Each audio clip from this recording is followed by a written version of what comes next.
What's up, music fans of the internet? I'm Kevin. I'm Derek. And together we are last week's album, The Only Reviews, with two different views. And in this special edition episode, we're going to recap the 10 best albums of 2016. We've gone through our list of albums we've reviewed over the year and selected each of our top 5 in no particular order. So without further ado, cheers everyone at home. And Derek? Cheers, Kevin, and everyone at home. And let's get into it. Derek, what do you got first?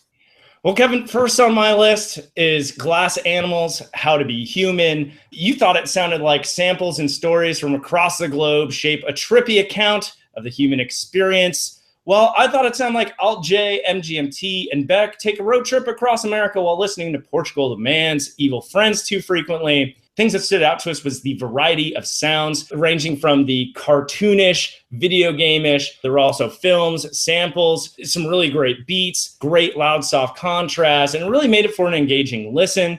And it was also really interesting, the combination of weird, cryptic lyrics and a smorgasbord of sounds with new wrinkles that became apparent with each listen.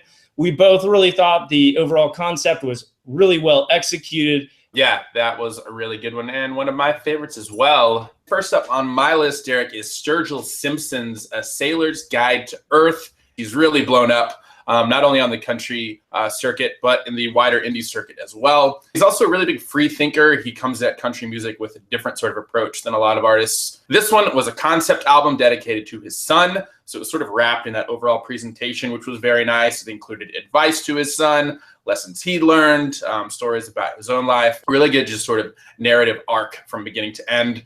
We compared it to Merle Haggard, Nathaniel Rateliff, Matthew E. White, James Brown.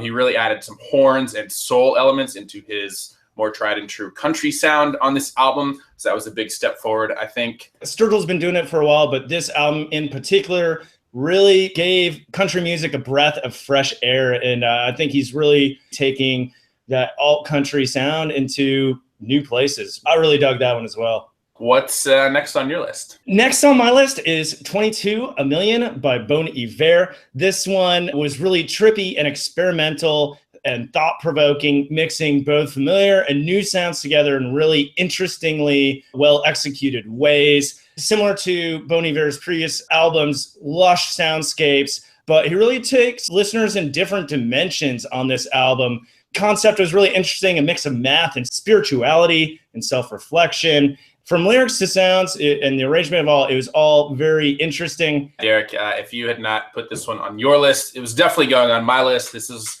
one of my favorites from this year that's also stood the test of time really well. I know it didn't come out too long ago, but I keep listening to it over and over again. Next on my list is Lucius with their new album, Good Grief. Their Brooklyn folk pop group.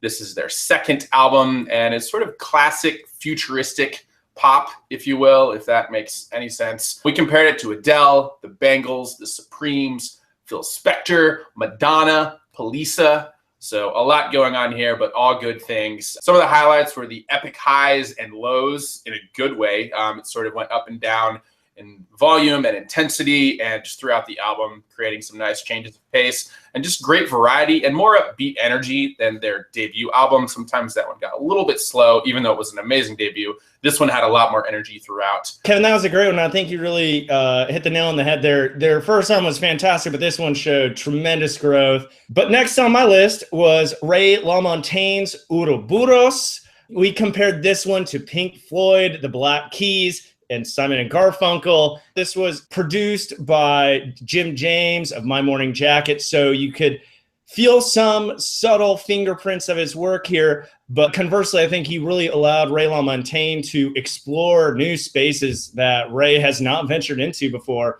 One thing that really stood out to me was a lot of the strong lead electric guitar, which was really non-existent in Ray's earlier works. This one also had inspirational lyrics and really captured the album vibe, if you will, collective work from beginning to end. And it only took us like the better part of a year to figure out how to say that album title.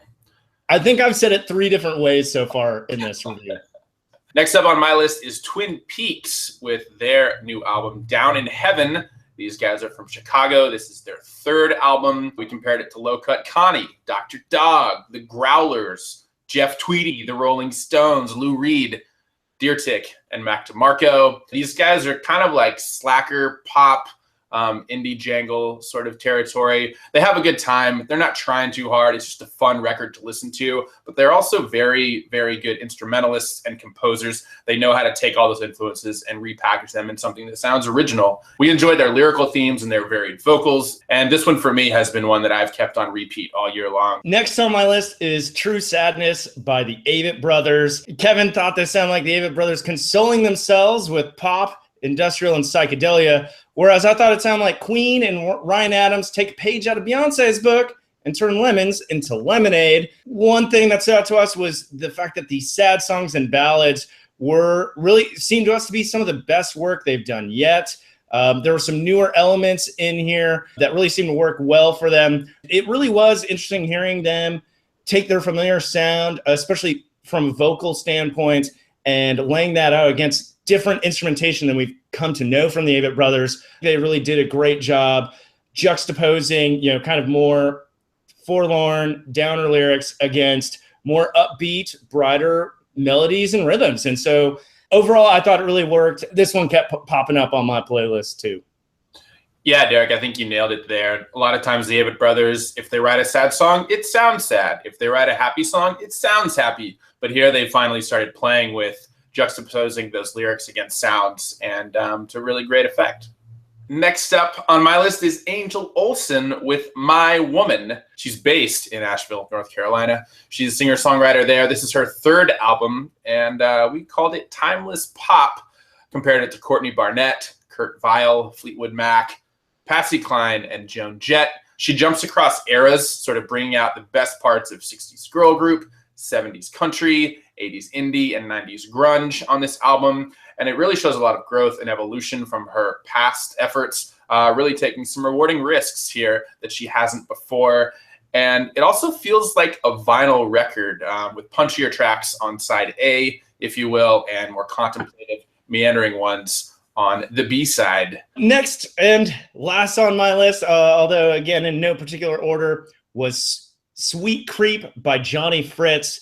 We compared Jonny Fritz's sound to the new Basement tapes, Roger Miller, Tom T. Hall, Marty Robbins, and George Carlin. Highlights to us were the minimal but powerful instrumentation, a lot of acoustic, electric, and bass guitars, appropriate percussion to match the sound, and some fiddle. He really took classic vintage country sounds and gently warped them into something all his own. We really enjoyed the lyrics, often humorous, but at times poignant and emotive, relatable and self-deprecating, and occasionally weird, which always plays well here at last week's album. And one thing that we really took away from Sweet Creep was that Jonny Fritz doesn't seem to take himself too seriously, and it really adds to his charm. I totally agree. This is another one you stole from me, Derek. If it weren't on your list, it would have been on mine. Finally, on my list is Beyoncé with Lemonade. She surprise dropped her 6th solo album, and it's pretty personal, but also universal. We thought she mixed hip hop, rock, and even country really well on this album. There's some really good tracks, including Hold Up, Don't Hurt Yourself, Sandcastles, and Freedom. And I really appreciate it personally because I think Beyonce has a lot of clout in the music world, and the fact that she came out with a concept album is a really big deal. I feel like concept albums are starting to come back, and this might be a really big sign of that. So I really enjoyed seeing that. Well, there you have it, our top 10 albums of 2016. Definitely check these out if you haven't already. Let us know what you thought about them. Let us know about albums we missed that should have been on our list or that we should have reviewed this year. Thanks for watching as always, and don't forget to subscribe either on our YouTube channel or the podcast. As always, I'm Kevin. I'm Derek. Cheers, guys. We'll see you next time.